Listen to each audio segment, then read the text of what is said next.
guys, Aquin here back with another video. Here today to give you all an interesting concept video that I thought of about a month ago. Decided to do a little research and we are now locked in.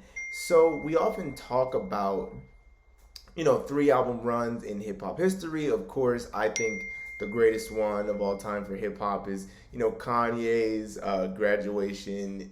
college dropout into late registration and graduation. You also have, Kendrick Lamar's T-Pab, Good Kid, Mad City, T-Pab, Damn. You have a lot, right? I think that 3 album runs are sort of highlighted because they represent a level of consistency that is you're forced to give respect at that point. A lot of people can drop one good album. Some people can even drop 2 good albums, but to go 3 back to back is really, really impressive. However, I think that while there are, of course, going back, a lot of great 3 album runs, I also think there are a lot of recent 3 album runs that also deserve a lot of respect and that I think are runs where the artist really showed and strutted their stuff artistically. Of course, I think the most prevalent one of recent time has definitely been Tyler the Creator. You had Flower Boy into Igor into Call Me If You Get Lost. So I want to talk about 3 really, really good 3 album runs from New York guys that are in this decade, or somewhat in this decade for one of them, that were genuinely really, really impressive to me, and I don't think get the love that they deserve. So yeah, let's get straight into it. So the first one I want to talk about is I think the most underrated one, which is A Boogie's 3 album run of Hoodie Season, Artist 2.0, and Me versus Myself. I think that this is one of the most impressive displays of diversity and growth from any artist in New York. You have Hoodie Season, which really was the emergence of A Boogie as a truly dominant force in New York, in my opinion. And truly cemented A Boogie as an album artist. I think up to that point, it was a lot of we'll take songs from this, we'll take songs from that. Hoodie Season was really the first cohesive project where it felt like we're taking most of what's on this album. Not only that, but it was also A Boogie's most diverse album up to that point, and really saw him experimenting with a lot of different vocal inflections, different flows, different sound patterns, and everything like that. As well as I think that it was his first time really engaging with a lot of features, which allowed his sonic palette to really expand a lot. Next, you had Artist 2.0, and this was where I think that A Boogie cemented himself as a dominant force in mainstream music in general. This is where you get a bunch of hits, a bunch of notoriety, a bunch of recognition, a bunch of new fans coming in. This was, of course, it was a lot more of a mainstream album, had more mainstream appeal, but the size and scope of this album was truly, truly amazing, and it was awesome to see such a limelight on New York music at that time. And it was crazy because 2020 in a lot of ways, it's so sad, but 2020 in a lot of ways felt like the resurgence that hip hop needed, that New York hip hop needed in so many ways. And you had, for the first time, 2 real kings of New York, 2 people who you could genuinely say both of them were kings of New York, with Pop Smoke and A Boogie. And on the more commercial side, A Boogie was really doing it big with this album, and it was so awesome to see. And musically, he also leveled up. I think his vocal passages got a lot better. The auto tune became a lot less like glaring in his music, and he overall developed this more acoustic and natural aesthetic to his music that definitely benefited him in the long run when it comes to truly figuring out his sound. And then Me Versus Myself came out, and there was a big question mark for a lot of people around this album because by the time that Artist 2.0 came out, we really enjoyed it, but there was beginning to feel that feeling of like people are catching up to A Boogie, right? You have people like Lil Tecca, you have people like Lil TJ, right? You have people like Apollo, I think, not Apollo, Smooth, I think it was Smooth L, with the song Apollo, engaging in different melodies. And there was a big question around could A Boogie sort of keep up his status as a distinguished artist. And I would say, well, Me Versus Myself didn't have the same scope because it didn't, quite have the same push, as well as I don't think that the songs were like as mainstream appealing. I think that it was really impressive the way that A Boogie set himself apart from other New York artists and really delved more into his creative bag. And I feel like with Hoodie Season, while it is such a landmark moment for A Boogie's career, the album, I think here and there has some vocal passages that could have been a lot stronger. And you could tell that in a lot of ways he was very much extending himself, and for the sake of creativity. And so we got Artist 2.0, and that was the artistic evolution, the artistic standard rising.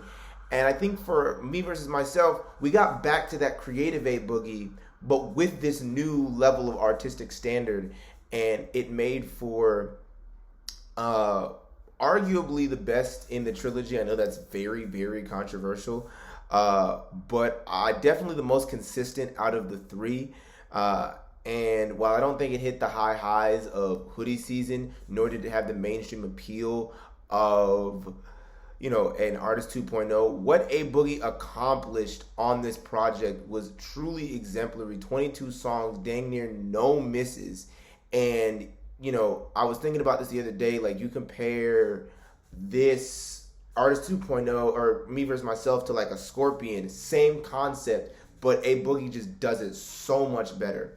Next, what I wanted to talk about is, I call this just the Religious Trio by Conway the Machine, which is From King to a God, God Don't Make Mistakes, and Won't He Do It, that came out in 2023. All of these albums, by the way, I would absolutely consider to be amazing. I know I haven't reviewed all of them, but I would 100% consider all these albums to be amazing at this point.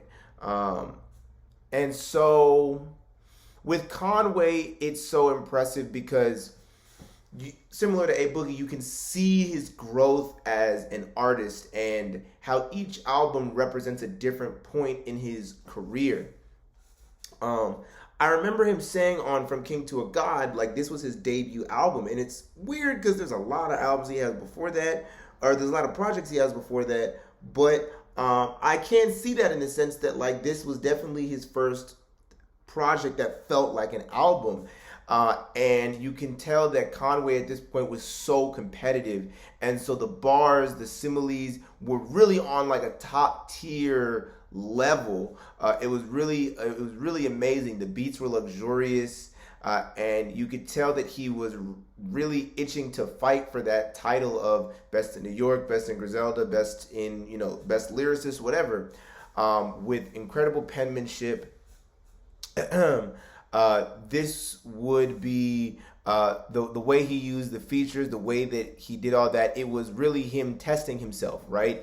It was him bringing in people who were, some of them, supposedly were like not supposedly, but they were on his level, and he would just go back and forth with them. He had like multiple songs that felt like ciphers where he would just go in and he would show y'all that he had the best verse. And so From a King to a God felt like him showing y'all, no, I'm not like, I am him. Lyrically, I have the pen. And then God Don't Make Mistakes, which obviously I think is probably the best out of the trilogy. I don't think that's controversial at all. Had was really once he's reached sort of this, God status, he has the opportunity to reflect on his life and his journey. And so, you get some of the most vulnerable penmanship. You get some of the deepest and most heartfelt writing throughout the entirety of Conway's discography on this project. You get also, one of the really cool things was that I think that Conway, From a King to a God, was such a big moment for him critically that by the time God Don't Make Mistakes come around, you get these higher level features like a Rick Ross, like a Lil Wayne, like a T.I., because people are now taking it more seriously. And so not only do you have this added vulnerability when it comes to, him talking about his child, as well as him getting into the times he got shot and just the things he goes through in general on the day-to-day. It was really like the higher level features gave the more lyrical songs a real punch that like and a recognizable feeling that wasn't really seen on his last project. I think there was also a lot more lyrical focus or topical focus on this project. And there felt like a lot more of a cohesive vision. This was definitely his most cohesive project. And it shows in the writing, it shows in the soundscape, but he still is giving you those bar songs, he has those John Woo flicks, Tear Gas, stuff like that. And so, yeah, overall, I really like this project. It gave you pretty much everything that an album could give you, from diverse performances to a cohesive sound to a cohesive messaging and theme to heartfelt and mind-blowing lyrics. And I just want to graph here. So I think what's cool is you have, I think that From a King to a God represents the workhorse in Conway, and then God Don't Make Mistakes is like, all right, now that I've put in the work and y'all see it, I now have a chance to process my own pain. And in a way, it almost reminds me of Mr. Morale and the Big Steppers in some way, because it's Conway having the opportunity, now that he's at the top, to consider what he's been through and what it took for him to get there, as well as some of the traumas that inspired him to do the things that he does today. Finally, you had Won't He Do It? And I think the title really says it all. This is Conway's opportunity to give back, and that's what he's done. If you look at Conway's entire, discography from this year, it's been all him just pushing drum work, put-ons, providing features, and you can tell that through this album that not only is there's this very like hopeful, like grateful nature to his. Not only is this very hopeful and grateful nature to both his production and lyrics, but when you look at the features for this album, you can see that he has a lot of drum work people on there, because he is sort of, now that he's amassed all this influence and now that he has amassed all of this recognition, he wants to share that with the rest of the world. And in the same way that, he wishes that maybe he got from certain people, he wants to be that, opportunity for other lyricists who he thinks are dope or whatever. And again, the title being Won't He Do It, sort of looking at what God gives us, what God provides to us. And Conway sort of being the person who is providing these features, providing this, put on both for us, the fans. I would have never known about Jay Skis if it wasn't for Conway. I think that was a really interesting choice of title, because it makes a lot of sense and really encapsulates an entire journey for him, and is a really great send-off. And also, I think that it was his most versatile project. Of course, there was versatile performances on the prior two, but I think that they stuck to a very cohesive sort of soundscape and definitely played it safe in regards to flows. I think that because there was a more diverse, cast of characters on Won't He Do It in terms of like different drum work artists, Conway was forced to engage with different production styles different flows and everything. And so, yeah, it was overall such a really great way to end off that 3 album run. And of course, throughout the entire project, he's got amazing penmanship, some of the best producers that you could ever ask for. And while I still do feel like Conway's songmaking ability does need to come up, I feel like in terms of putting Buffalo on the map and having an incredible discography, Conway has really cemented himself and Griselda in general as the next group to watch out for. Thirdly, I wanted to talk about the 3 King's diseases: King's disease 1, King's disease 2, King's disease 3. And this, oh my goodness, I recently listened full the way through to King's disease 1 and 2 for the first time, and wow, Nas is the GOAT. Like, I am really impressed. And so we start with King Disease 1, which is a lot of Nas talking about his perspective on new rap, talking about what his life is currently like as an older person just in general, as well as an older rapper, and generally his perspective on things. A couple of my highlights were definitely Ultra Black and Till the War Ends, as they see Nas going over the same topics that a Lil Durk or a Lil Baby might go over, but with this older, more seasoned perspective. And it was really, really cool. I think that also Hit Boy was a lot more modern in his production choices, and so it felt like Nas, as well as the features being a lot more modern and a lot newer and stuff like that, it felt like Nas really delving into the new school of rap, and not in this like Eminem, like, I'm gonna use the Bad and Bougie flow because it sucks sort of thing. Really, and it's like, no, I am curious to see what is the quality coming out of the new school, and how can I integrate this into an album, right? And not just, what I also like about what he did is it also wasn't just, let me get the new rappers who I feel safe with, who are lyricists like me. No, he got Don Toliver, he got Fabio Foreign. You know what I'm saying? Like, he got artists he got Lil Durk, right? These are artists who I personally wouldn't consider lyricists in the traditional sense, but they still are all immensely talented, and he got them and he utilized them very well, very, very well, as well as, of course, getting up, linking up with Hit Boy, arguably either the best or the second best producer of the decade. Again, just engaging with those new school sounds in a way that felt actually earnest, right? I talk in certain video, like the list video, about how certain times when people engage with like the new school, it's in this like, oh, look what's trending, here's what's trending, and then here's what's well respected in the old school. And so we, rather than like looking at what's well respected in the new school, niggas be like, back in the day, we had Big Pun. Y'all niggas nowadays, y'all have Lil Pump.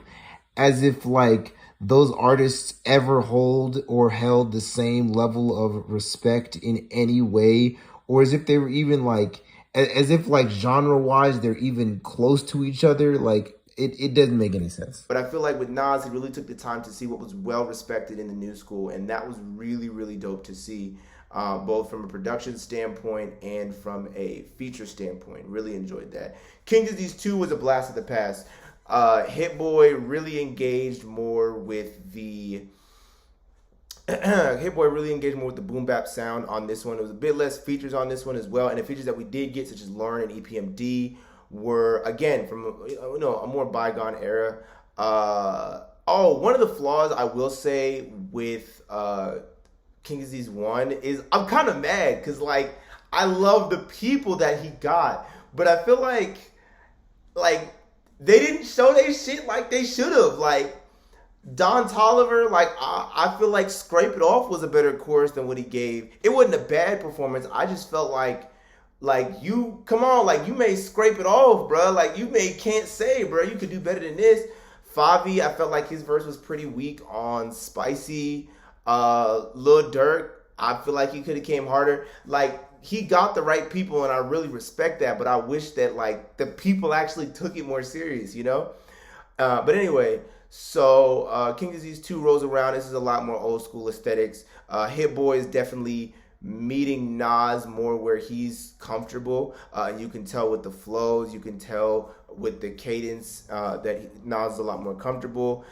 This is a lot more of storytelling Nas, right? This is a lot more of like, hey, remember when this happened, remember when that happened, and you get a lot of more name drops of I remember meeting Tupac and linking up with Rakim, and you get more of, again, this just reminiscing vibes. And it was really, really cool to hear. It was definitely, I think King Disease 2 was definitely the closest that we would ever get to a true, like, what was Nas like, you know, as an older rapper in the newer generation. And then King Disease 3, y'all know I think I had it as my number 2 album of the year last year. It's, I think, where Nas really begins, Nas begins to really take a stand on what he's going to say and believe, and really gives, you know, begins to give advice, and really, you know, begins to give real guidance on how the youth can be moving and stuff like that, as well as, you know, providing more of a like, hey, this is what we can do for the future. This is what we got to do and improve and blah, blah, blah, blah. I think from a production standpoint, it was sort of in the middle between King Disease 1 and King Disease 2. It was very, very lush, with a lot of more live instrumentation, but still had those breakdowns. I love the mic. Oh my God, I love that Michael and Quincy breakdown. Still to this day, one of the craziest ever. Oh my goodness, Kid Wayne went off. And I really feel like, you know, this was a lot more sort of lively production, if you will. But it still, you know, had those typical Hit Boy kicks, Hit Boy drums, stuff like that, which was really good. No features on this. I think it's because Nas had a lot to say on this project. And so, you know, he didn't want to sort of get muddled down with like breaking theme with somebody else or something like that. I think that King Disease 3 also has probably the best track between the trilogy with Beef. That concept record, like, I think Nas is like literally, I mean, he invented concept records. I think he's literally the best at them of all time. And like, Beef was our like example of when like Nas had an earlier song, I think, where he talked about, he was like rapping from the perspective of a gun. And that was a really big moment for people in 50 Cent's era. Like, wow, this is really amazing. And Beef was kind of our version of that, where he goes and talks about how long I've lived and what I've caused and the damage I've caused and the conflict I've caused and things of that nature. And it was such a good storytelling and concept record. Overall, oh yeah, King Disease 2 also had, I think, the most amount of storytelling. I can't remember if I said that, but yeah, that was another really positive notch in King Disease 2. Yeah. So yeah, overall, I really, really enjoyed the trilogy, and I am very grateful to Nas, because, you know, I feel like people come out with these older records and like, or these newer records, and it's like either people dropping stuff that's not all that good, cough cough, you know, Eminem, or at this point Kanye West, or like, you know, people who are dropping great music, but it's still drenched in like older aesthetics, and it makes it harder for somebody like me who's used to newer aesthetics to appreciate it. Lupe Fiasco is like the immediate person I can think of who's like, it's very hard for me to appreciate it. Because of how drenched it is in older aesthetics and styles and stuff like that. But yeah, Nas really gave like the new school an opportunity, a reintroduction into his music, so that we can also understand like what he means to the culture and why he is so highly regarded. And I'm really appreciative of that. And so yeah, overall, these were, in my opinion, three of the best recent 3 album runs for New York music that I can personally think of. Let me know some 3 album runs that y'all liked in the comment section below, and rank these 3 album runs. Let me know what y'all thought was the best one. I hope everyone please subscribe. Trying to get to 200 subscribers before the end of the year. With that being said, peace, y'all.